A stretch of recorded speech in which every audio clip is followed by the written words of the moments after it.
Hey, you know what we're making? It's gumbo.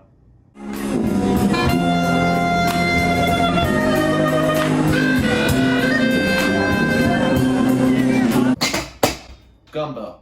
What is it? Let's answer that. Many believe that gumbo was made out of the hardships that slaves endured. And it originates from the word kingombo, the Angolan word used to describe the okra's thickness it provides to the dish. It was also the Choctaw Indians who made the spicy filet powder made from sassafras leaves. And lastly, it was also the French who provided with the thickening agent called roux, which we'll be making with the flour here. And if you're making gumbo like me, it's because you didn't do a lot of the assignments and you want to go big for this last thing. I have a hat now. Let's talk ingredients, the puzzle pieces.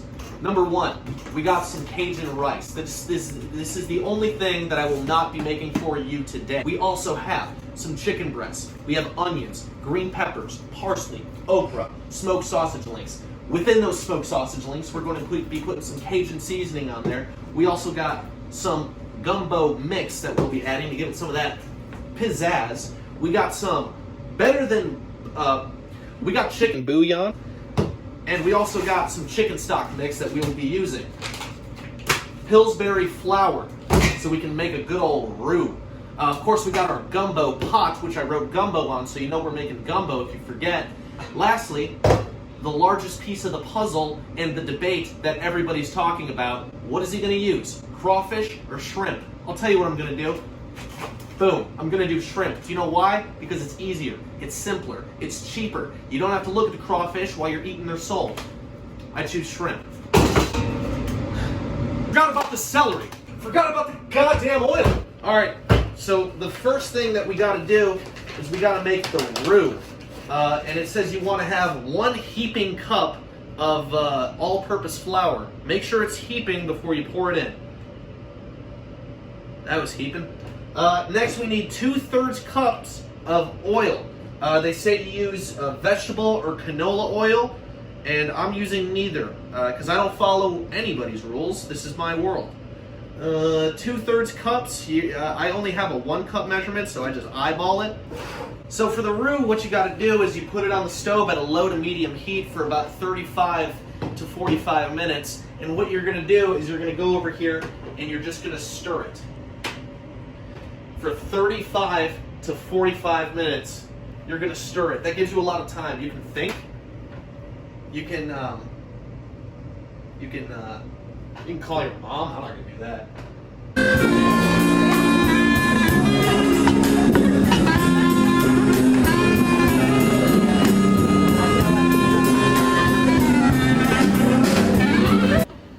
So I'd like to take this time to just talk about some of my favorite memories from our class that we had this year. I showed up to 1, and it was a good time. I asked the teacher if she wanted to get married to me, and to that she said yes. Because my plan is to tell the Koch brothers, they have the same last name as me, that I want them to come to my wedding so that I can get a big old wedding gift from them if they just read it and put it off and be like, oh, his family, we'll just send him some cash.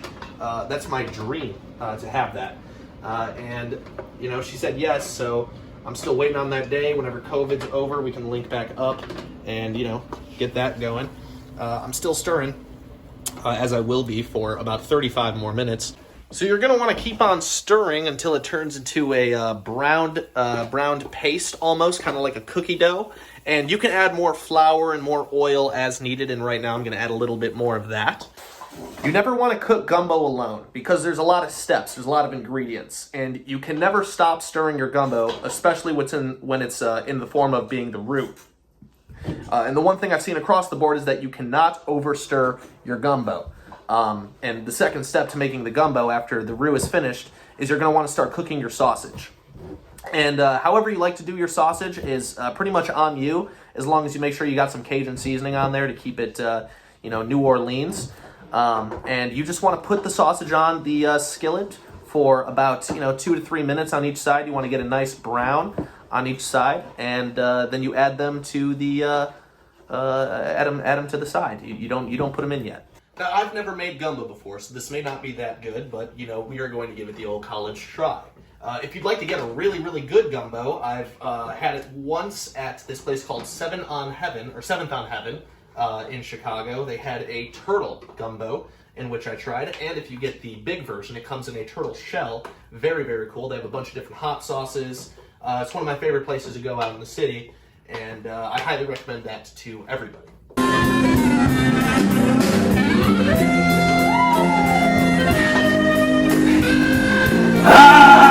We're a little bit more than halfway through our roux mixture right now, and it's beginning to get a little bit darker, a little bit browner.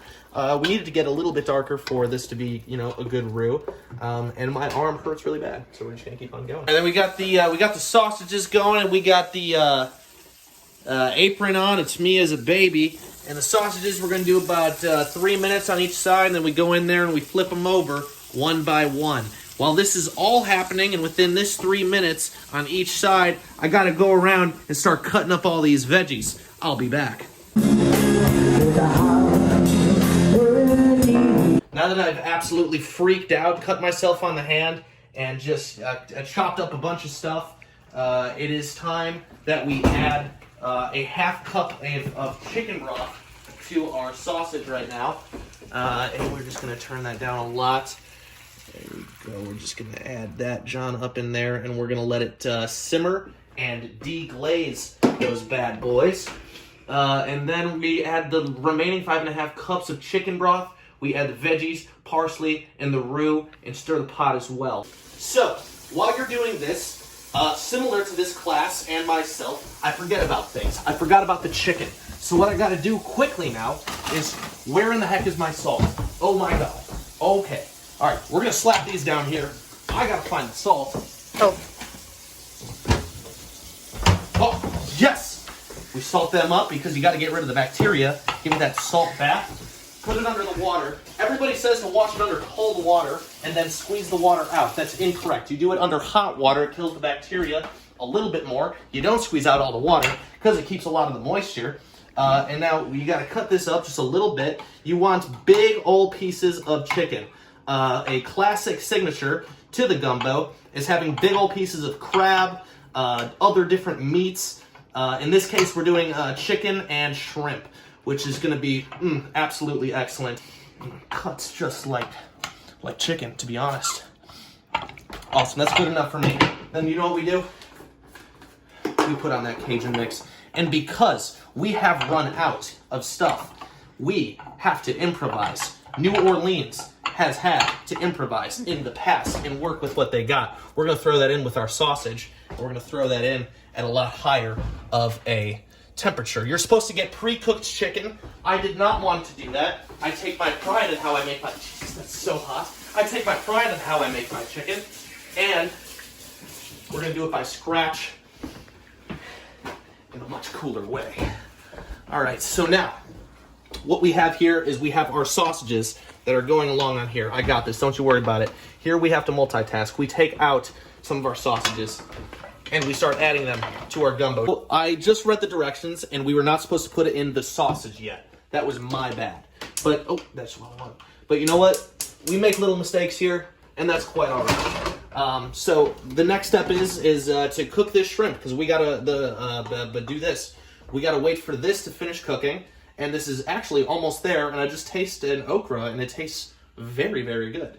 And you're just supposed to cook it to whatever your flavor is on this, whatever consistency you want the veggies to be. That was boiling hot. And now we're just gonna fry up the shrimp a little bit. I really like when shrimp is fried, so I'm just gonna try to get a little bit of that brown crunch on there. And I'm cooking it in the same thing that we cooked the chicken and the sausage. I love to get that combination of all the flavors. And you should too. And now that my veggies have been boiling for about 5 minutes, we are going to add them to the roux. We just stir it, you know? We just stir it with the roux in there. Oh yeah. There we go. All right, now the roux is really starting to get all up in this joint. Now we're gonna put in a little bit of chicken bouillon. I don't know the exact correct amount. It does not specify. I feel like a teaspoon is good enough. It's very thick. I feel like it's gonna really richen that flavor of chicken that we got going on. score. And then over here we got our shrimp and we got our chicken. And for the final step, we just gonna place that all in there. Oh yeah, that's that good stuff. And now we stir, I think, right? I think that's it. The website says that we should wait at least 1 day to let all of the flavors simmer in with it and let it sit. So yeah, let's wait a day. Hi. You can tell it's a different day because I'm wearing different clothes. Now, I just finished the gumbo yesterday, and oh, you hear that? That's the rice telling me it's ready. So, before we go over there, in honor of the Princess of the Frog, I think I'm going to be giving out some gumbo to some of my neighbors to see how they enjoy my cooking. Of course, I'm going to be wearing my mask, and we'll be social distancing, but, you know, I want everybody to feel at home with me.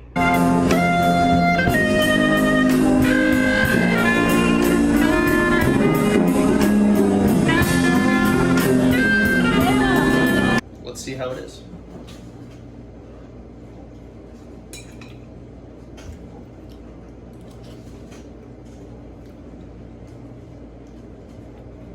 That's pretty fucking good, I'll tell you what. We're here at the neighbors. Time to give them the gift of gumbo.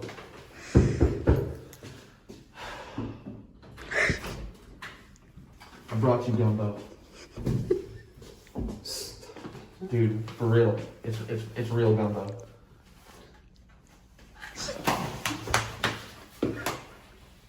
It's okay, man. It's okay. It's okay. Oh, possibly one of the most important men to ever live.